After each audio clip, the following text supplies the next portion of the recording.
Good afternoon, everyone. Thank you for joining our webinar today. We'll be discussing AI and the future of auto. And this is kind of a continuation of our series. We've done several others this summer on AI, and we have an incredible guest speaker joining us today, Bob Skinner. Welcome. Thank you. Good to be here. Yeah, and Bob is the managing director of Future Now Services and has a ton of experience. Keep me honest here, Bob, but in both auto and AI. So we're excited to learn from you today. Great. Looking forward to it. All right. So diving in, this I think is amazing. You and I were just talking about this yesterday, Bob, and just how literally it seemed like 4 or 5 months ago, you know, people are like, oh my gosh, have you heard of ChatGPT? This is cool. It has so much power. And it was such a hype. So tell me kind of what you're seeing now.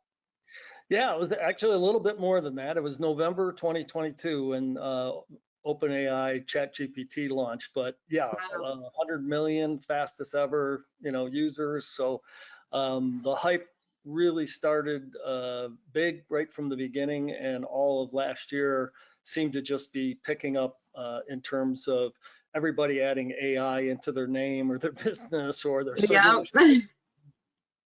Some of that's real, some of that's not, but basically this kind of calls out that there is that standard hype cycle in most new innovations, and then it starts to move into the trough of disillusionment. But really, I think we're in more of a, now it's the practicality and the use cases of using AI, which you're starting to really see come to light. I think we're still at kind of day one of where this is all going to go, and there's some really exciting use cases developing. I'm working with several companies that are doing some very cool things. So I think over the next year or two, we're going to really see kind of an acceleration of practical use cases for these tools that will bring a lot of optimization and opportunity for businesses. Yeah, I love that. I think that, just within my job as a marketer, using just at the very, very forefront of using them as tools. So we use something for video production, for example, and just really understanding those applications. And you can see here from this chart, like tremendous growth of AI in just the automotive space. I mean, do you see that? It just shows what billions, into 2033. What are your thoughts on this? Yeah, I mean, I think this is probably across industries as well. As so you're going to see, really, I think if a business is not looking heavily at how they bring AI or generative AI into the business and find practical applications, then they're literally going to be left behind. So I think we're going to see this growth across industries. I also think it's going to bring a lot of new businesses to the table. Now you could be a 1 or 2 person company and be able to do things that we never thought about being able to do. So I think there's going to be an explosion of new companies that are very small companies but very innovative, that will bring this kind of technology across industries, and automotive is a great example of where it can be used in multiple facets, which I know we'll talk about. Yeah. You have a lot of really good use cases. Actually, I'm pretty active on LinkedIn, and today I had posted something about the need to start using AI or get left behind, but it's really about, using it as a tool. You are still the engine. You could still, or maybe AI is the engine, but you're still driving AI. It's just now like, let's integrate it into all of our processes to just become faster, quicker, more agile. Yeah, I think those are the first steps, of really just whether you call the AI the co-pilot or you're the co-pilot. Right, yeah, you use the tools to take some mundane task or repetitive task, or use them in ways that heretofore you couldn't do, and let it help you spend more time on value-added type scenarios. So in this slide, we're really kind of thinking about data is going to be a key thing here. So, you know, you can't take AI and implement it with just having bad data and not structured, you know, it can do unstructured data, but really you Mhm. got to consider your data and your data quality to get a real effective solution in place. And there's lots of ways to get the data into these tools. We're going to talk a little bit about that as we go forward, but it's going to take a little work where you haven't already spent the time to try to clean and cleanse your data and have it prepped for this kind of activity to make sure you're working on that. Domain knowledge is something that there's some tools coming out or ways of implementation. We're going to talk about one of those where you could bring very specific domain knowledge to bear on these kinds of solutions, as opposed to ChatGPT as an example, which I think Right. is a very broad-based set of data. Yeah, that was just reading this morning, you know, doing some prep for our webinar today, but the stat from Forrester is by 2031, the automotive data analytics market, just the data analytics is going to be worth like 15 million.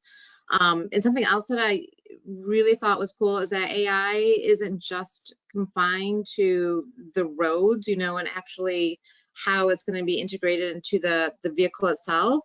And I know you're going to talk about this, but just the customer experience is, you know, going to be such a key place for AI to drive more competitive advantage, and that's exactly this. It's with the data. Yep, I agree. Yeah, and this is just an example of, you know, as an example from a dealership perspective and all the types of touch points that they may have in the pre-sale, post-sale, you know, service scenario. There's a lot of different tools and data that they have to look at and try to perform or optimize in various ways. Historically, these have been pretty segmented, and so you weren't leveraging fully all the knowledge you have about a potential prospect or existing customer, frankly. Two things kind of coming together around that is customer data platforms that essentially take the key data from these various other tools that are storing or collecting the data and providing kind of a universal record or profile. The other part of this is that there's some very good capabilities with AI tools to do the similar. So if you have a CDP, great, you could leverage that plus, you know, access to very specific platforms. If you don't, there's some opportunities from an AI implementation perspective where you can tap these sources basically real time to leverage, you know, an action against Mm-hmm. marketing or whatever. So, Right.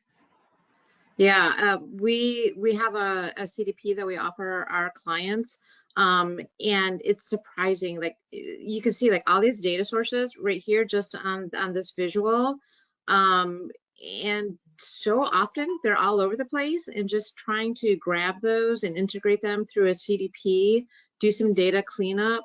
It's hugely valuable. Yeah, I highly recommend if you don't have something, look at a CDP.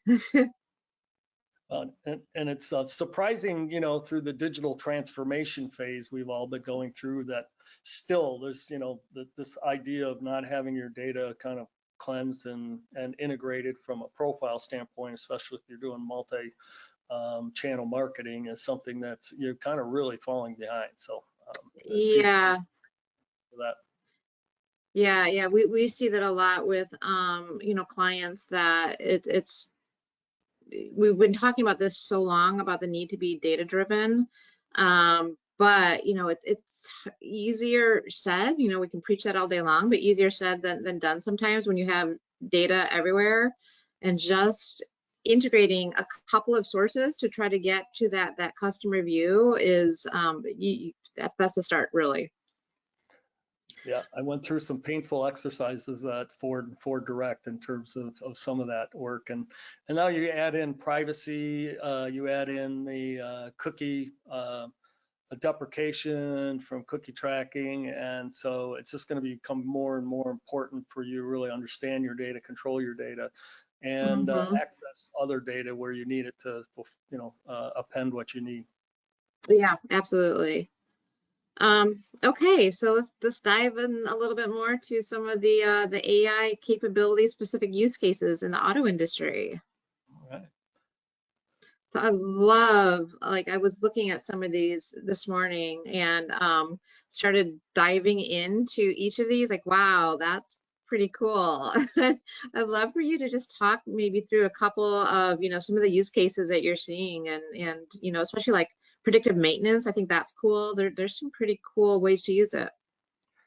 Yeah, so the OEMs, one of their um, large cost or business challenges is right. It goes to customer service or customer loyalty, as if they're having problems with things in the car, right? So recalls, anything that affects the customer experience on that actual car, manufacturing of the car, or something that could cost them dearly. And so they're trying to get ahead of that. And so AI can bring a bunch to the table in terms of really analyzing the data. Now that most of the companies have real-time telematics coming from your car, so Hmm.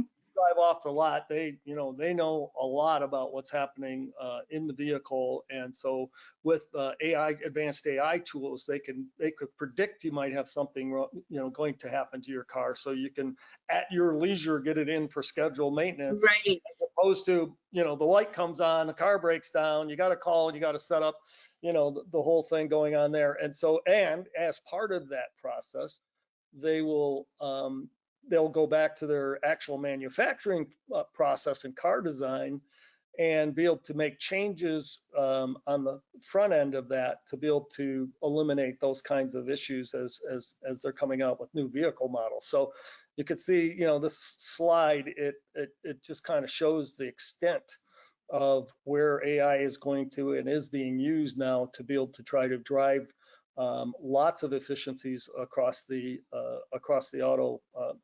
auto supply chain, the auto Hmm. delivery, the customer service. The prototyping now, you could just imagine the kinds of things they could do digitally, as opposed to Oh, right. with modeling and physical crashing and others, a lot of different things that cost money in that process. And optimizing the supply chain, there's going to be visibility that AI tools can really start to enhance the ability for the folks that are managing that supply chain to understand where their vulnerabilities are, where the risks are, how to optimize those things. So although I spent most of my time on the marketing side, you could see the value proposition across all these various segments. One thing, as I'm listening to you talk, it kind of comes to mind is with so many consumers now heading online to do more car shopping versus, they'll go into the dealership, but there's just a massive turnout for people, the heading online to do their online shopping. So with the car design and prototyping, I imagine, dealerships can start even using AI tools to, people just plug in, I want to see this as red, I want to see this as whatever features, and just the way that images are generated by AI. I mean, there's so many cool applications for that. Yeah, and they, COVID kind of drove the industry very quickly into a digital online mindset. So a lot of tools have come out for that. Shopping online, from Mhm. trading in a car to picking out a car to getting pre-financed, all that. But what AI will do is enhance that even further, where if you're an existing customer and you go to the dealer, there's all sorts of ways for us to recognize that you're back, and literally put things in front of you that we know you're going to be interested in, to get you Right. further down the line faster, because we'll have that insights and we have the tools to present that to you to make that customer experience even easier, and then you can modify from there.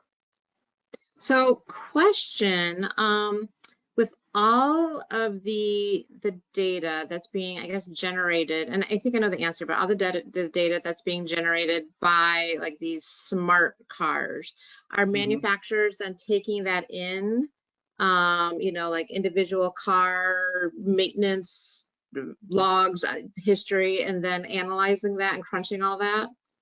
Yes, I saw a speech a few weeks back at it was a EV related event down in Cleveland, and there was a number I probably won't remember, but it was a company that's they're in the data space or no, it was cloud. It was one of the telcos, and working with the OEMs when some years ago they said, well, we need to build to support up to 1 MB of data per month per vehicle, and then it Uh-huh. started to be or is that kilobytes, then it went to megabytes. Now they're Right. talking terabytes of data per vehicle per month that's coming in. So yes, I was working with a Silicon Valley telematics company, so I was able to kind of get under the hoods on all the No pun telematics, intended.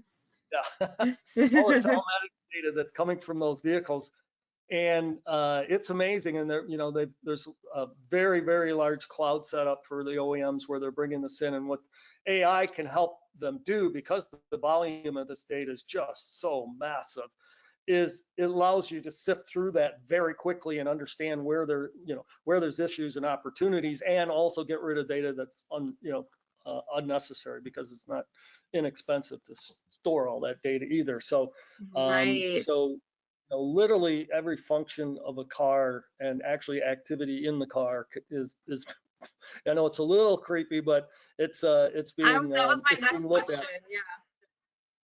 But you Yeah. have, for that to be used in any way. So as an example, in the insurance space, where somebody agrees to allow the telematics data, their driving behavior, braking, speeding, turning, all that's collected. And if you agree to allow it to be collected and used towards your rating, you get a big discount on your Ah.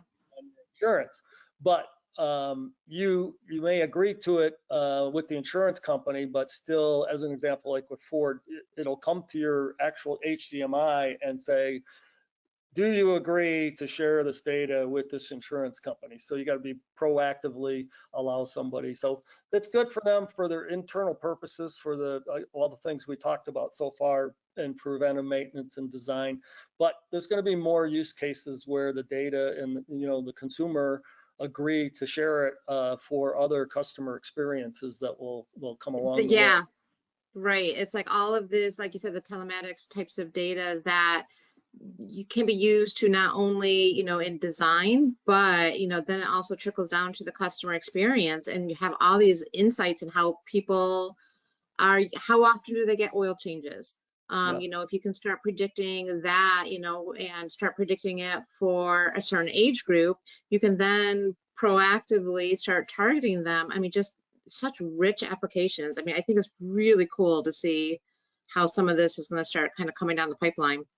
There was a recent consortium got together and actually created a consumer experience index for auto, where they're trying to identify, on a regular basis and on a standard basis where the consumer experience is. And so as we get into more autonomous and all these other, the EVs, it's going to be real important, and AI will really bring a lot to the table around that in-vehicle customer experience. I could go on and on about that. Thank you. So Yep. generative hyper personalization, kind of right in line with what we're talking about, customer experience. Talk to me about what you're seeing here. Yeah, so one of the challenges, I think, kind of going back to the CDP discussion, was in terms of having kind of a real-time universal view of your customer, whether you've seen an ad online, or you responded to an email, or you sent a text, or you were on the website, and what you were looking at has been a challenge. And there was this historical inbound, outbound, and then people started to realize you got to kind of have a consolidated profile to get to that real hyper personalization, which is about putting something in front of Larissa that's Mhm. specifically, it's red, blue's your favorite color, green's your favorite, whatever. Right. You see that ad with the color you identify with, whatever information that's relevant in, the last month or whatever, 30 days or 5 minutes ago, that can be detected. That brings that together. You got to have that ability to really automate the content. So you can't rely on an agency to develop a very one-to-one personalized ad. and, and Right. in 30 seconds or less. And then Right. and then, there's lots of marketing automation tools, but, and they'll pull pieces of this together.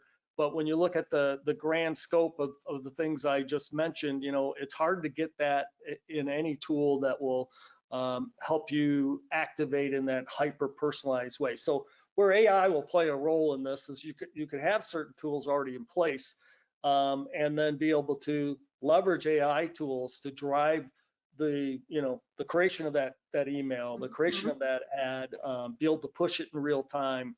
So I think that you're going to see, especially as the third party, the tracking cookies going away from lots of Right. privacy.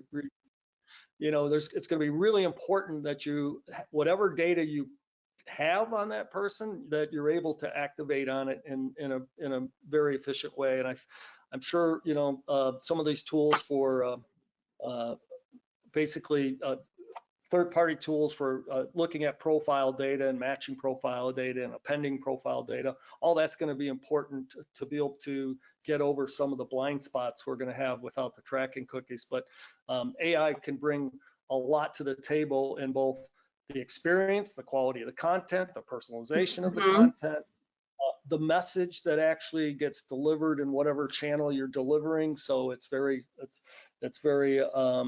bespoke to the person themselves. So, I Right. think there's a fine line between creepy and personalized in a way that you Right. appreciate. So if you get something that feels like it's value to you and it saves you time and it makes your experience better, typically people are good with it. And so I think that there's going to be a lot of opportunity to use this and help convert in many situations on a pre-sale side. Right. Yeah, it's about that making it dynamic. So as you said, we humans can't go that fast. So using AI for Yeah, that custom dynamic personalization. right. Um, No. so chat, I think this is really going to be important, especially with, again, the whole online car buying experience. What are you seeing here? Yeah, so I think chat is probably one of the biggest opportunities, from a myriad of extents. But first, customer service and sales. I think we're all familiar with chatbots at a certain level, Right. um, from using them, but there's also a large frustration with when you get historically, when you had a chatbot that wasn't a person behind it, you couldn't get very detailed before they're saying, oh, you need an agent. Um, Right. so that almost becomes a frustrating scenario for people in using those. But with the new capabilities that AI brings to the table, where you can really zone in on very industry specific, very business specific things. So, I mean, the knowledge factor there is, very close to a human with a bunch of good industry knowledge about the business, being able to answer that. Then I think people are very happy. I know I am. I'm happy to do something where I don't have to get on a phone or go in person to do something. So if I could use a Yes. chat Same. or text or whatever.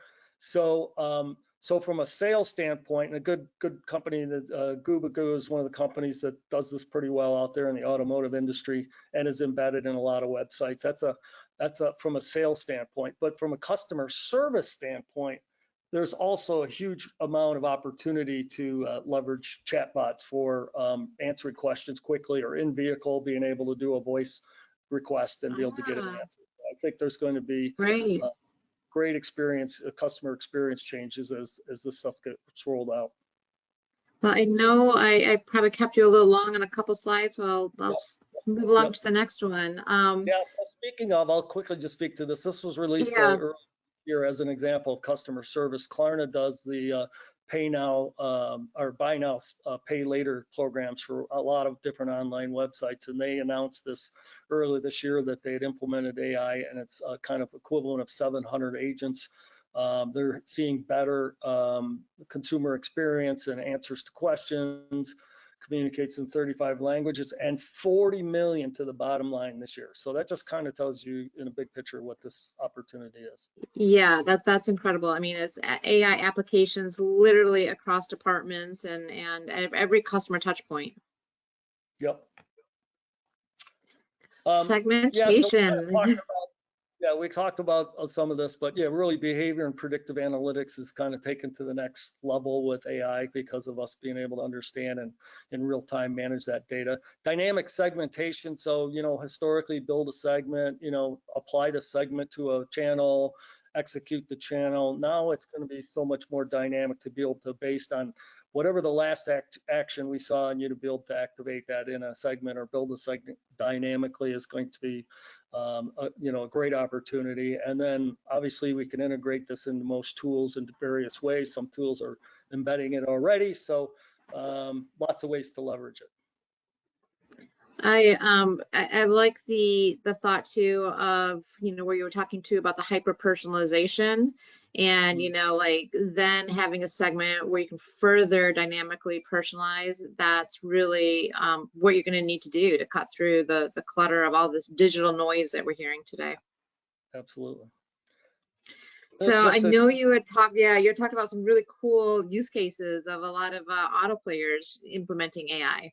Yeah, everybody jumped in heavy again. I think COVID really got people into gear on digital experiences, and AI is up that ante. So any one of these companies you could go to and look at on their site, and they have very specific AI call outs on parts of their solutions. So if you're looking, take a look at what they're doing, make sure that it's real, Right. and that it's you see they're going in the right direction before you commit to a tool. Good plan. And before we wrap up, just wanted to quickly let you all know. So some of you maybe remember us as Relevate Auto, but we have a rich library, rich dictionary of auto data. It's recognized by TrueSet, so ranked very highly. We can help you reach in-market shoppers. We have numerous selects on auto VIN data and consumer data and so forth. So if you're interested, let us know. That can also be implemented or integrated through a CDP. So on that note, we did really, really good on timing. I did not see any questions come in. We did drop a copy of the deck into the handouts. Any questions that you do have, feel free to shoot those over to me. We'll be sending out a recording tomorrow. I believe it's going to be tomorrow. It might be later today. But once we send that out, feel free to respond. I'm happy to answer any questions. Anything else you need, just let me know. And thank you so much, Bob. It was really great to have you and to kind of shed some light on AI in the automotive industry. Thank you. It's great to be here. We'll talk soon. Okay, thank you.